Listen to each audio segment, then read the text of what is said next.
Since the very beginning, humans have had this deep, almost primal connection to the sun, right? It runs our lives, fuels our planet, and in so many cultures, it's seen as the ultimate source of life. So today, we're going to dive into something called Surya Puja. It's this ancient practice all about consciously tapping into that incredible, life-giving energy. Just let that sink in for a second. Light, energy, rhythm, and life itself. Every single one of those things is, well, it's everything, isn't it? This ancient way of putting it just nails how central the sun is not just to our solar system, but to our own bodies, our own being. All right, so here's what we've got lined up. We'll start with the power of the sun in this tradition. Then we'll get into the benefits for your mind and body. We'll talk about why Varanasi is such a special place for this, how you can connect even from far away, and we'll wrap it all up with a little thought on gratitude. Okay, let's jump right in. The power of the sun. So what exactly is Surya Puja? So at its very heart, Surya Puja is all about worshiping the sun. But it's more than just saying, hey, thanks for the sunshine. It's a really intentional practice to align ourselves, our own energy, with the universal energy of the sun. It's about actively connecting with everything it stands for. And what exactly does it stand for? Well, in this tradition, the sun isn't just a big ball of gas in the sky. It's a cosmic force that symbolizes so much more. We're talking about vitality, that get-up-and-go energy for your body. Clarity, the ability to see things clearly, without the fog. Discipline, right? The sun shows up every single day. And it also represents truth and that deep inner confidence that comes from being aligned with it. Okay, so that's the big picture. And it sounds pretty profound, right? But you're probably wondering, okay, but what's in it for me? How does this help me in my actual day-to-day life? And that is a fantastic question. This is where we see that ancient wisdom get super practical for modern living. This is where it gets really cool, how the old ideas just click with modern wellness. What traditional beliefs called strengthening physical vitality, we might call a mindful sunrise practice today. What they called improving focus and confidence, we'd see as bringing structure and a positive mindset to our day. And the idea of reducing stress and lethargy, well, that's what happens when you start practicing gratitude towards nature. It's the same wisdom, just a different language. So, who is this really for? Honestly, it could be for you if you're just feeling kind of low on energy or motivation. Or maybe you're looking for some clarity on a big life decision. It's perfect for anyone who wants to build up their confidence and discipline, or just get into a more balanced daily routine. And of course, it's for anyone who just wants to feel a deeper connection with the natural world around them. And here's a really important point. You don't need to have any specific belief system to do this. Seriously. All it asks is that you come with an open mind, a bit of respect, and just be present. That's it. Now, you can do this practice anywhere in the world, for sure. But there's one particular place on Earth where it's believed to be amplified, uniquely powerful. And that place is the city of Varanasi.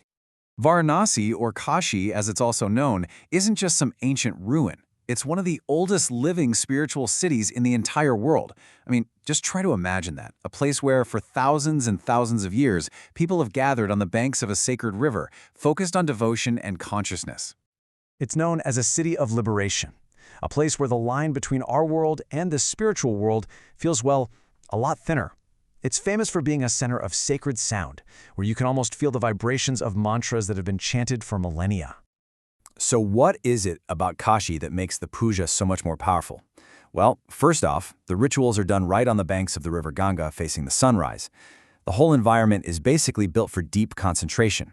But there's also this idea of a cumulative energy field. Think about it. Generations of people performing these practices have built up this powerful energetic atmosphere that literally combines the sun's energy with the city's incredible spiritual awareness. Okay, that's amazing. But let's be real. Most of us aren't in Varanasi. So how on earth does an ancient, location-specific ritual like this become something you or I can access from halfway across the globe? Right. That is the million-dollar question, isn't it? How can you actually participate from anywhere in the world? Well, the answer is this really fascinating mix of ancient spiritual concepts and, believe it or not, modern tech. It all comes down to this core concept called sankalpa. The easiest way to think of it is like setting a deep personal intention. Your name, your purpose for doing the puja, it all gets stated. And that acts like a spiritual address. It's like tuning a radio to a specific station. The sankalpa makes sure that all the energy, all the positive vibrations from that ritual are directed right to you, no matter where you are on the planet. And the process itself is actually pretty simple. First, your personal intention, your sankalpa, is set. Then, highly experienced Vedic priests, or pundits, perform the whole ceremony in Kashi for you. You can even watch it happen, live or recorded. And then, to really make that connection tangible, they send you prasad, which is a blessed offering from the ritual, right to your home. And I just love this quote, because it hits the nail on the head. In this case, technology isn't just a convenience, like ordering food or streaming a show. It's a spiritual bridge. It's literally what connects your personal intention to this ancient sacred ritual across thousands of miles. All right, so as we start to wrap this up, let's bring it all back home, back to the central message of this entire practice, which at the end of the day is about gratitude and aligning ourselves with life itself. This is just such a beautiful and powerful way to see it. The sun rises every day without expectation. It gives light equally to all, silently, consistently, and generously. It just gives. It doesn't expect anything back. It's a perfect example of selfless action. And that right there is the ultimate lesson. The whole practice of Surya Puja is a reminder for us. It's a way to help us grow those exact same qualities in our own lives, to live with more clarity, to find our own inner strength, and to operate from a place of deep, genuine gratitude. So I'll leave you with this question to think about. Forget the rituals for a second. In your own life, in your daily routines, your job, your relationships, how can you align with that same energy, that consistent, generous, life-giving energy that the sun shares with us, freely, every single day? Become part of our family today. Subscribe to Varanasi Divine Services and connect with the energy